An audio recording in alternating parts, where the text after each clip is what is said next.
because it was a Sunday. Just taking it a bit easy, so I didn't do any research.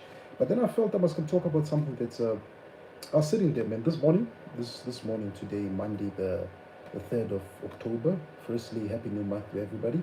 Hopefully this month will be good, but it's thus far hot, very warm climate that we're having.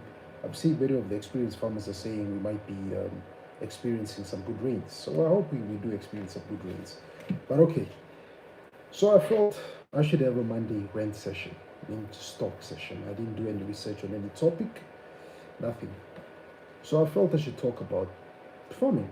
Farming is boring, kind of gets boring, but I should talk about it. And I just want a continuation of the last video that I did where I spoke about generational farming, how to keep the farm in the family, and so forth.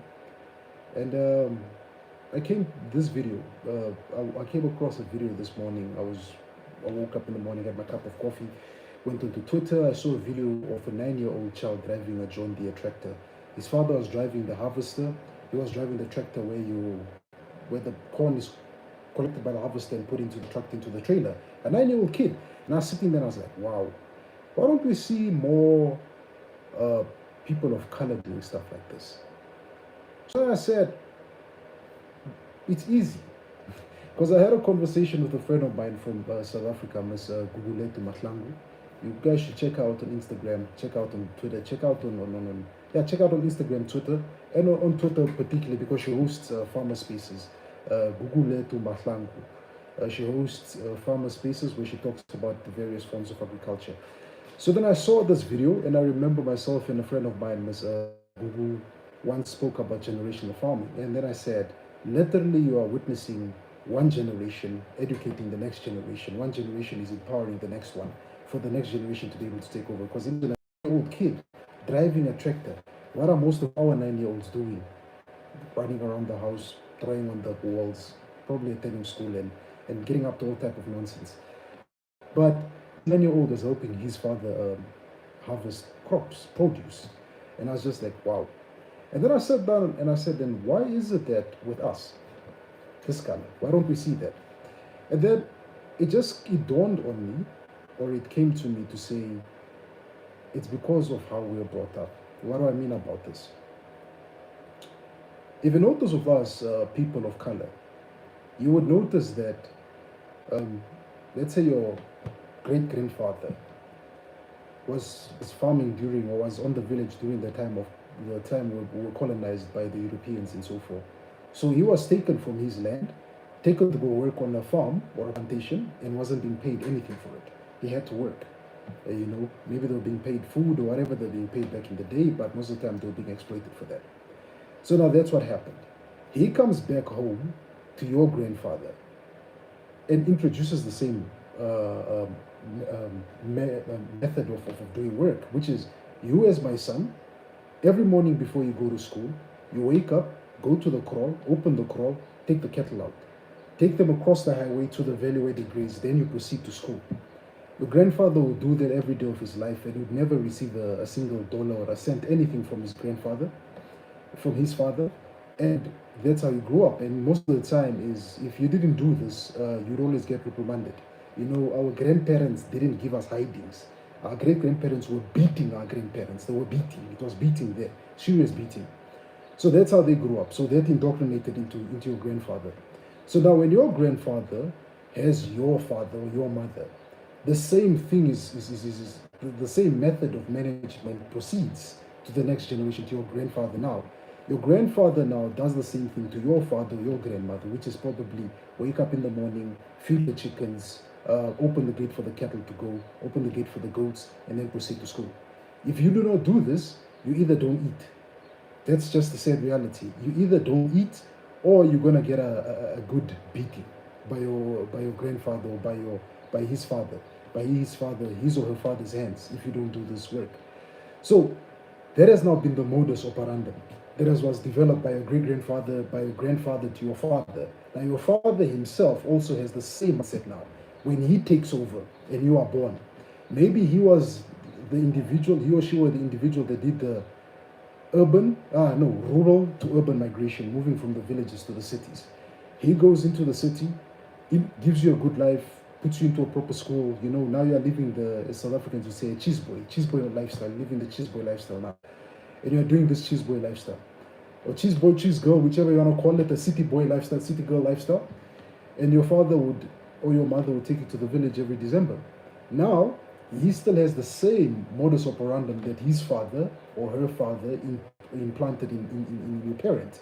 As to, you're going to work for free, I'm not going to pay you for anything. So now he takes you December to the village or the farm, makes you do the same things you do. Wake up, even though he has people he has employed and he pays salaries to do the work, he wakes you up, wake up in the morning, feed the cattle, open the gates for the cattle, take the cattle to graze, open the gate for the goats, feed the chickens, go to the field and plow. Come end of December, leading into January, the plowing has happened. The plowing has happened, the sowing of the seeds has happened, and he harvests January, February, leading up to March. That's when most people harvest the maize. The maize is dried up now. They harvest it, he sells it. He gets money from his producers. He doesn't give you anything. Doesn't share to say, here's $100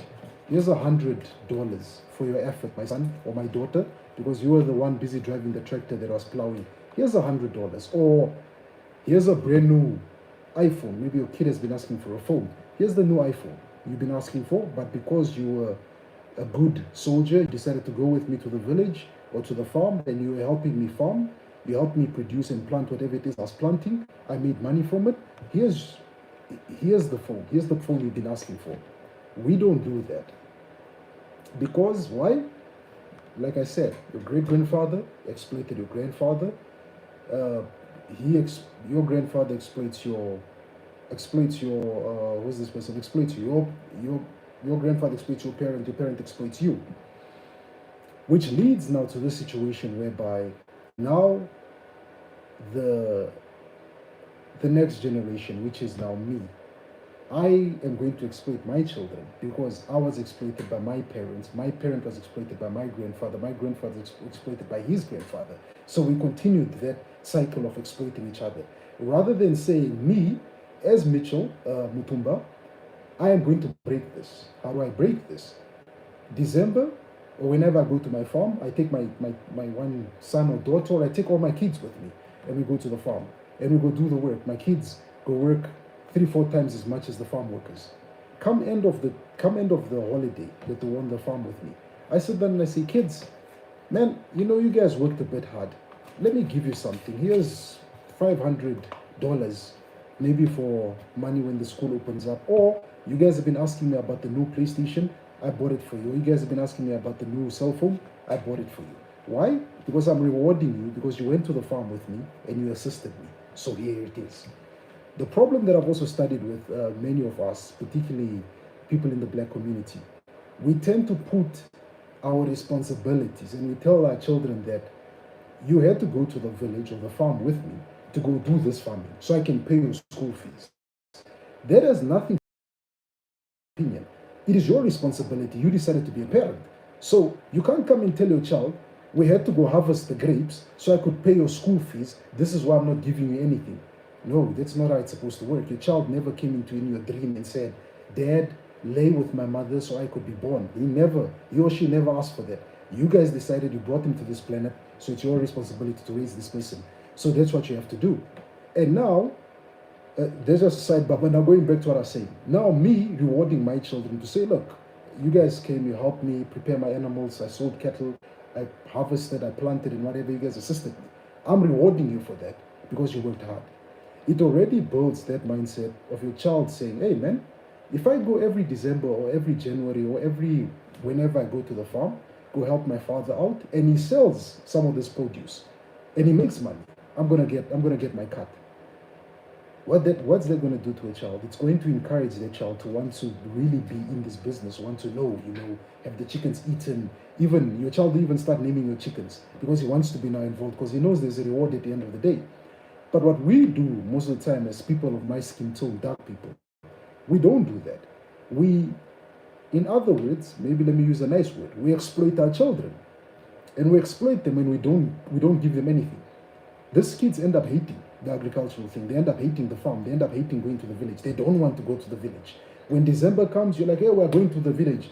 They'll be like, ah, no, I'm not going. I have an event to attend, or I'm going with my friend on holiday, or in some very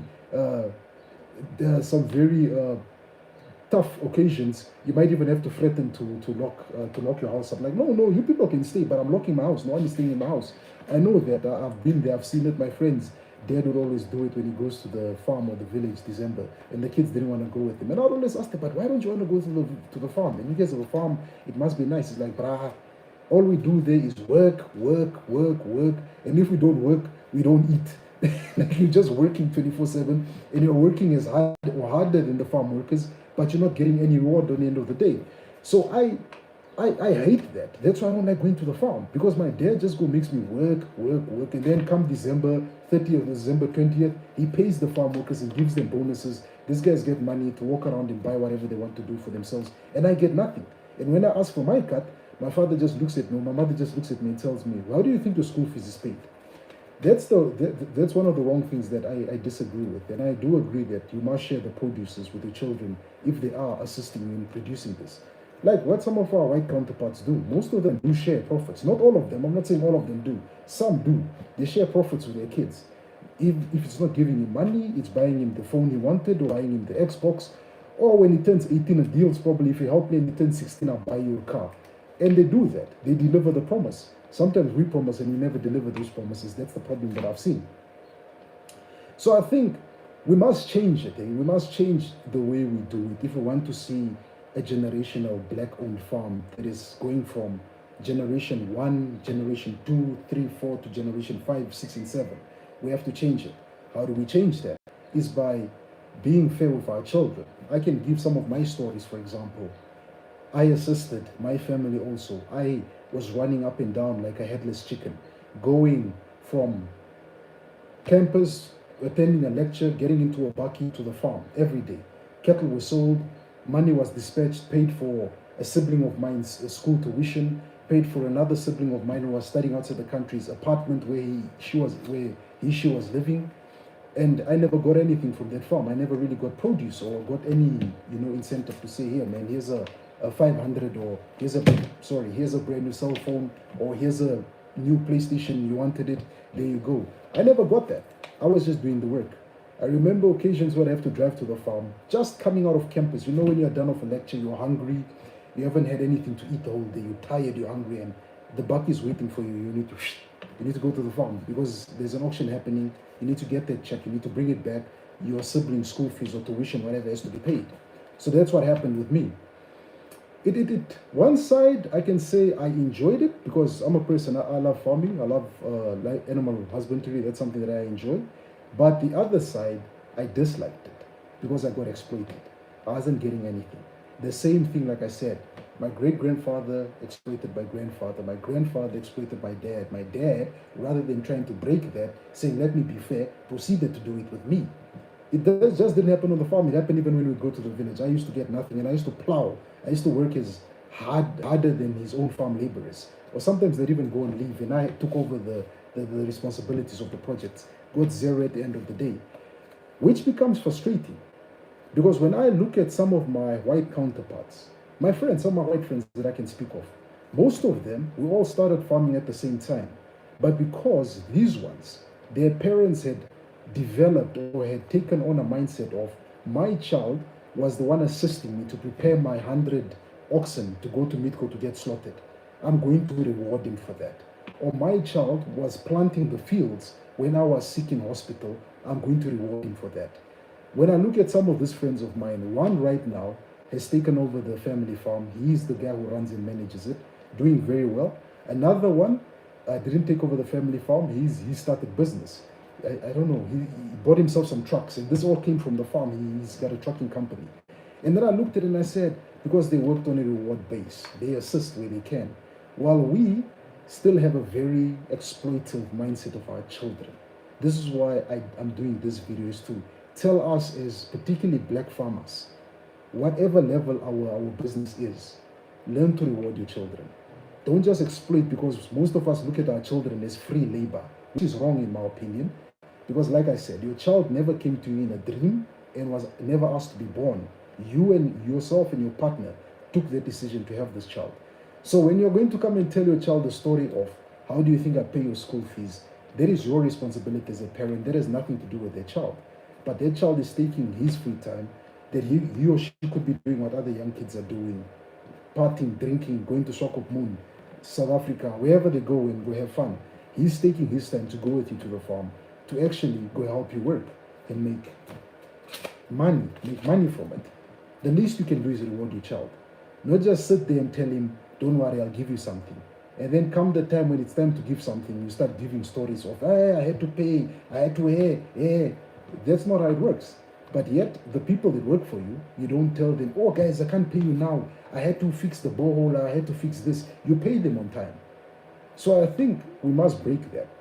And this is why I'm encouraging it. Like when I saw that video on Twitter of that 9-year-old kid, 9-year-old, driving a John Deere tractor, not the small ones, the big ones, driving that with his father. His father was busy harvesting. I don't know if it was maize or milo or wheat. I don't exactly know what they were harvesting, but they were harvesting some produce. A 9-year-old kid driving the tractor right next to his father. They're harvesting. The kid is pulling the tractor with the trailer to pour in the produce, and that produce goes to market. Imagine what the father is going to reward that 9-year-old. In other countries like Germany or the UK or even America, where it's quite expensive to hire people to work for you, you literally do it yourself. You have to rely on your children. So how do we expect our children to build the love for farming if all we do is exploit them? How do we expect our daughters, if you're a guy who only has daughters, to be able to say, I'm going to take over this because dad did it? How do we expect to do that? If we hide things like finances, how much we're making, we hide how much money we got from an auction from our children, we don't give them anything, we don't reward them, how do we expect them to take over? And then when we're lying on our deathbed, we write our will and testament, yes, my firstborn or my children should take over this business, when all they did was they worked for free for you, and they never got anything. And yet you made them work for free, and you probably made them work longer hours than your farm workers did, because you're not busy paying them. So there is no labor regulation you are busy confiding to because it's your children. You just tell them, hey, December, you guys are working from December 1 till December 30th. Without complaining, leading up to January to New Year's Eve, to New Year's. They can't complain because they're your children and they rely on you. So how do you expect your child to take over that business? This is what I always say. And it was also written in an article that I did research on and I presented on this YouTube vlog where I said, myself, if I have a farm and I'm preparing my children to take over from me, I should be a better owner or a better manager. I should teach my children or mentor them better than what I was mentored. If my parents exploited me on the farm, made me go every holiday, every weekend, I didn't go to the various shows, I didn't go to Burna Boy, I didn't go to the Deep Summer, I didn't go watch all the shows that are happening in Namibia because I had to go to the farm. I should be able to tell my kids that I know you guys brought Chris Brown, and I know you guys are big fans of Chris Brown and you want to go watch him, but kids, I need your help. I will reward you.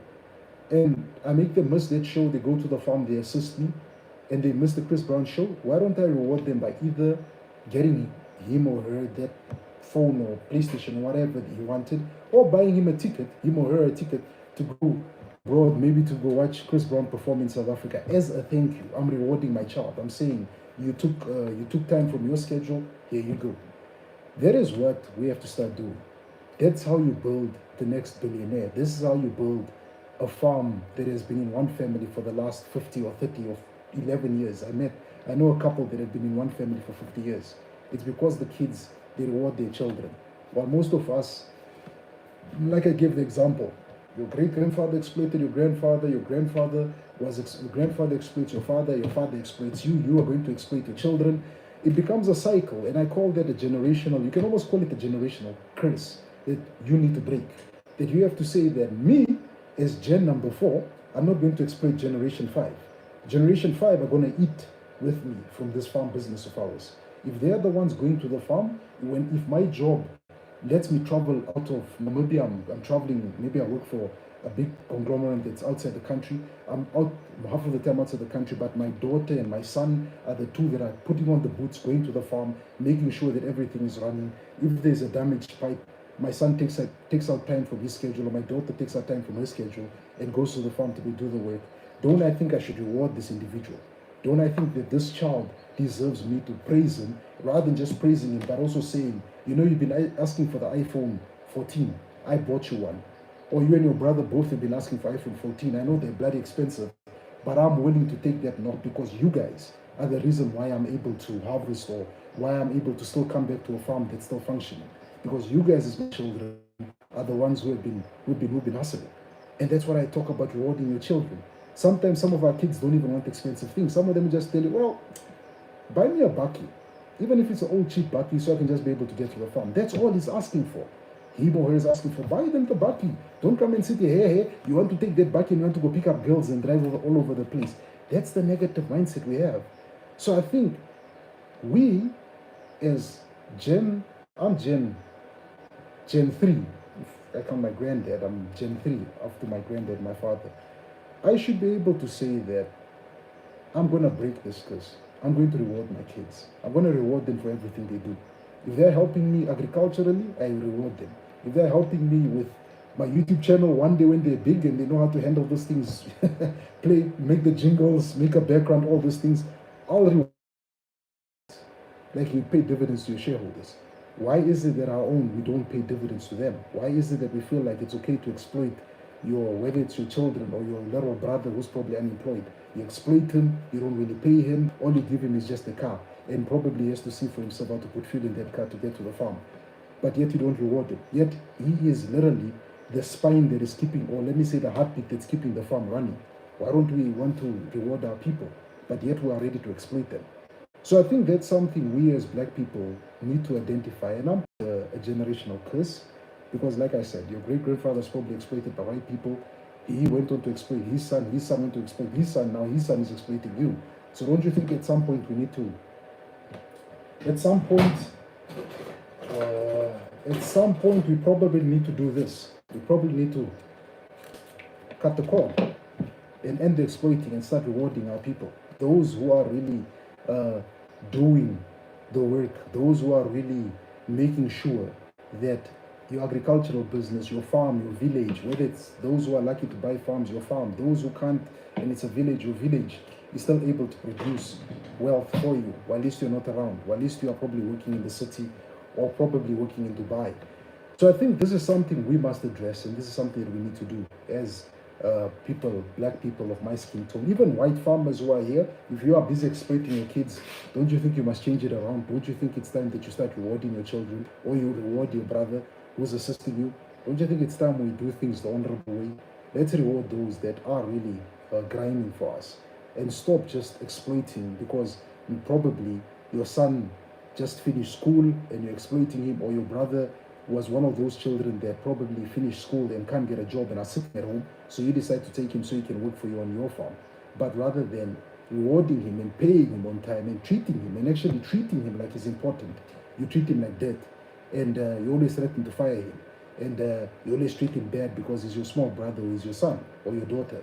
So that's why I felt that today, I did how many minutes? This is 23 already.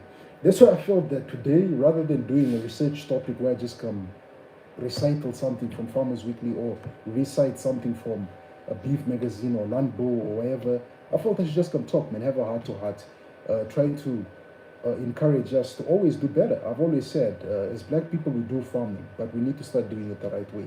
And it starts by treating our people proper.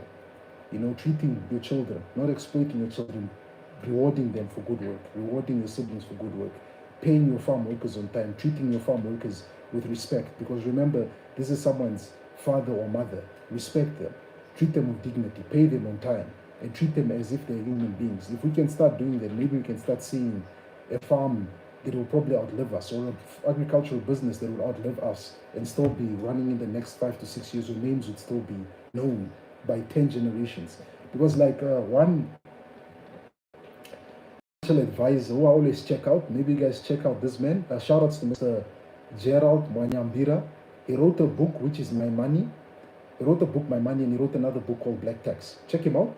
I like what he always talks about, that why is it that myself as Mitchell Mutumba, I can probably tell you who my father is, who my grandfather is, and I know who my great grandfather is, but I don't know who my great grandfather's father is. I don't know who this first guy is. Why?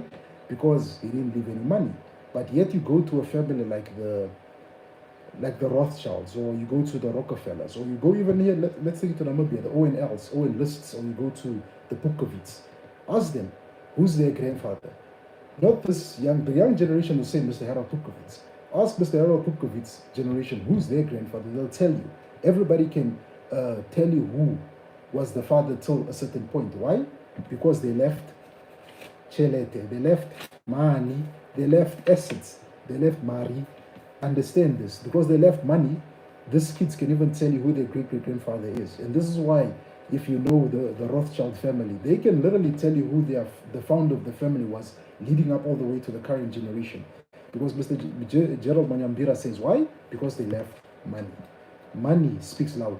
Your great-grandkids will know you because you left money. But how do you do this? It's by making sure, in my opinion, the business stays financially afloat, rewarding people that do good work, putting people in positions that can do good things for you, and treating people as human beings. Whether he's your driver, whether he's the guy who's just plowing your fields, or whether it's some nobody, as long as you treat him with respect and you treat him as a person. And also seeing your children, seeing the hustle, seeing that one child of yours, probably from your 3 kids, this one boy or girl is the one interested in farming. He's the one who's literally running up and down to make sure that the farming thing is working and it's operational. Let's see that one and really support that one, whatever he wants to do. Don't look at him and just say, you need to do it because that's how you're rewarding me. I gave birth to you and I've been clothing you, I've been feeding you. That's wrong. We need to break that generational exploitation mindset. Other people call it black tax, other people call it, black tax. Other people say black parents leave responsibilities. I just feel we start with little things. Rewarding our children, rewarding that boy, that girl, that literally gives up the nice time here in Vundu, the weekend events, to go to the farm and go do that agricultural work, while probably you are being sent out of work, probably working outside the country, or you are busy, you can't go, you are sick, you're on the not your deathbed, you're probably sick with flu or COVID, whatever it is you have, you can't travel, but this young son or this young girl, this young daughter of yours is the one who's brave enough to say, you know what, Dad, don't worry, I got this, I got the farm. You just sit back, recover, drink your meds. I'll always give you a report on what's happening on the farm. Let's see those children and let's start rewarding those children. Rather than we exploit them and we reward the other kids who are not doing anything, but yet you reward them, and this young person who's been running, hustling, and gambling like this is not getting anything back. So I think that's what I wanted to say, man. That's what I wanted to say. That's what I wanted to talk about. Another thing that I saw today, I was reading AgriForum. They're saying due to the foot and mouth outbreak which is happening in South Africa, it might have a slump in the winter prices, meaning they might take a deep dive downwards. So probably prepare yourself for that. Maybe start building feeding pens on your farm. Maybe rather than selling your winners, try to raise them a bit to an age where you can sell them to Midco and so forth, make money. Maybe try to run a dual purpose business, winner production, oxen production. Maybe run it that way so you could be able to hit it on both sides. And on the crop side, the weather is getting warm. A senior farmer was telling me that he might be going early to go start planting. There might be lots of rain this year. I heard it also being reported that, is it El Nino? Not El Nino. El Nino is the one that doesn't bring rain. El Nino is the one that brings rain. That there might be El Nino this year. So if you are planting, you can look out for that and probably start preparing, buying your implements and so forth. So we're getting ready to do some planting and putting the vegetables in the ground. I'm actually getting ready to go transplant this jalapeno that I planted that I actually raised in a plant pot into the ground and put it outside now because it's warmer weather. So I think it's ready to experience the outside heat. This is a jalapeno. Maybe we must consider doing some chili production, but not just producing the chili, but actually turning the chili into chili sauce, chili powder, whatever it is you can. Always try to learn some crushed chilies, make your own version of crushed chilies and start selling that to people because we can actually do chilies and make money from that. So yeah, that's the reports that I got. For farmers, livestock farmers, I think August, September, October, November, I think call your closest state vet or go to your agricultural store, find out what is the injection you need to be giving your livestock. it's quite hot, so make sure that your animals, your cattle, your goats, your horses, your chickens, even your dogs have enough water available to them, so they can drink, so they can have cool water, because it's quite hot. The weather is extremely very hot. It's my phone, my watch is saying it's 34 degrees Celsius. So I think do that. Feed. I mean, make sure that your animals have water all the time and they have access to clean water. If you're on a farm, make sure that your farm has enough shade for your cattle, your goats, your sheep, or your chickens to lie under and to get some cooling. So that's something that you can look at. Yeah, that's what I have to say. That's what I have to say. I have to say, what else do I have to say? Before I end the video, I'd just love to say that thank you very much, guys. Those that have been asking me, what are my contact details? I put my email address on the page. So if you click on the contact details of the page, you'll find that there is an email domain there. I'd love to create an email domain for the channel itself, which is on its own, rather than it coming to my personal email. But that I will create soon. That will be created very soon. I think I'll do that by any time. And yeah, that's the email address. Wanna hit me up with some ideas? Hit me up with some things that you'd love to see me do. Do that. Don't be scared to come through. I welcome all type of advice, whether good or bad, whether it's good or bad criticism. I'll take it, and I will run with it to see what I can improve. I'm thinking of doing more interviews, so I want to do more Namibian farmer interviews. I don't want to interview people from outside, but I can do that. But I'd love to interview our own people, put more of a Namibian face. That I'll be doing, and also be doing more farm visits in future. I just need to sort out my transportation situation to get to the farms. That's something that I need to do. So, with that said, I just want to say, have yourself a good Monday, and bye for now.